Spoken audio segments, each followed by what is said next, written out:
Hi అండి, welcome back to my channel. ఈరోజు వీడియోలో పిండి పులిహోర ఎలా రెడీ చేయాలో చూపించబోతున్నానండి. ముందుగా కుక్కర్ గిన్నె తీసుకొని దాంట్లో ఒక గ్లాసుకి 2 గ్లాసులు నీళ్ళు చొప్పున నేనైతే 5 గ్లాసులు నీళ్లు తీసుకున్నానండి.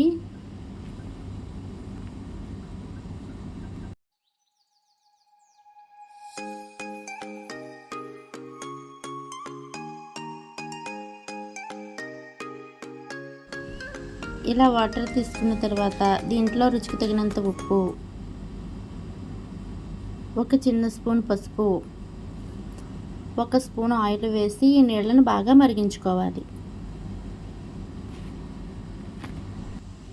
ఇలా నీళ్లు బాగా మరిగిన తర్వాత ఇందులో వరి నూక వేసుకోవాలండి. నేను 5 గ్లాసులు వాటర్ తీసుకున్నాను కాబట్టి ఇక్కడ 2.5 గ్లాసులు వరి నూక తీసుకున్నాను. ఇలా వరి నూక వేసుకున్న తర్వాత దీనిని ఒకసారి బాగా కలుపుకోవాలి.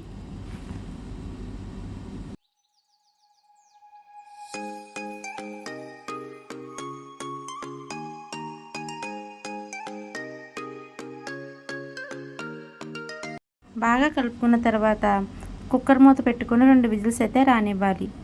2 విజిల్స్ వచ్చిన తర్వాత స్టవ్ ఆఫ్ చేసుకొని కుక్కర్లో ప్రెషర్ పోయిన తర్వాత మూత తీసి ఈ ఉడికిన వరి నూకని ఒకసారి బాగా కలుపుకొని పళ్ళెంలోకి తీసుకొని చల్లారనివ్వాలి.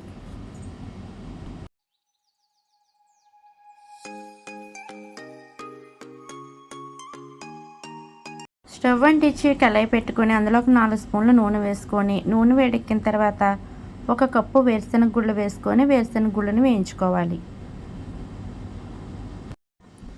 ఇలా వేరుశెనగ గుళ్ళు లైట్గా వేగిన తర్వాత ఇందులో 2 స్పూన్లు పచ్చిశనగపప్పు కూడా వేసి పచ్చిశనగపప్పును కూడా వేయించుకోవాలి. తర్వాత ఇందులోనే ఒక 2 స్పూన్ల చాయ్ మినపప్పు, 1 స్పూన్ ఆవాలు, ఒక 10 పచ్చిమిర్చి కట్ చేసుకున్నవి వేసి పచ్చిమిర్చి వేగేలా బాగా వేయించుకోవాలి. పచ్చిమిర్చి వేగిన తర్వాత ఒక 5 ఎండుమిరపకాయలు కూడా కట్ చేసుకొని ఎండుమిరపకాయలు కూడా వేసేసుకొని దీంట్లో ఒక గుప్పెడు కరివేపాకు వేసుకొని పోపును బాగా వేయించుకోవాలి. ఇలా వేగిన తర్వాత ఇందులో 1 స్పూను ఇంగువ వేసుకొని ఒక్కసారి కలుపుకొని స్టవ్ ఆఫ్ చేసుకొని పోపుని చల్లారనివ్వాలి.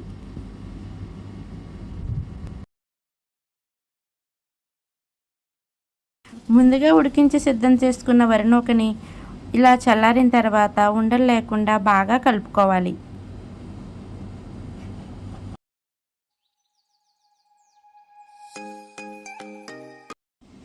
ఇలా బాగా కలుపుకున్న తర్వాత ముందుగా సిద్ధం చేసుకున్న నిమ్మరసాన్ని అయితే ఇందులో వేసి మరొక్కసారి కలుపుకోవాలి. నేను ఇక్కడ 5 నిమ్మకాయలు అయితే తీసుకొని రసం కింద అయితే చేసుకున్నాను. ఇలా నిమ్మకాయ రసాన్ని వేసిన తర్వాత మరొక్కసారి బాగా కలుపుకోవాలి. తర్వాత చల్లారిన పోపును కూడా వేసి మరొక్కసారి కలుపుకోవాలి.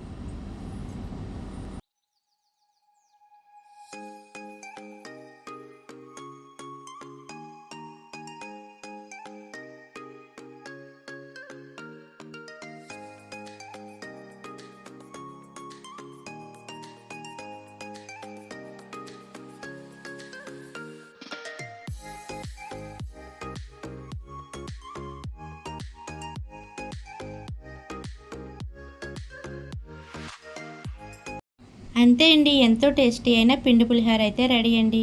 మీరు కూడా ఇలా ఒకసారి అయితే తప్పకుండా ట్రై చేయండి. ఈ వీడియో మీకు నచ్చినట్లయితే లైక్ చేసి మా ఛానల్ని అయితే సబ్స్క్రైబ్ చేసుకోండి.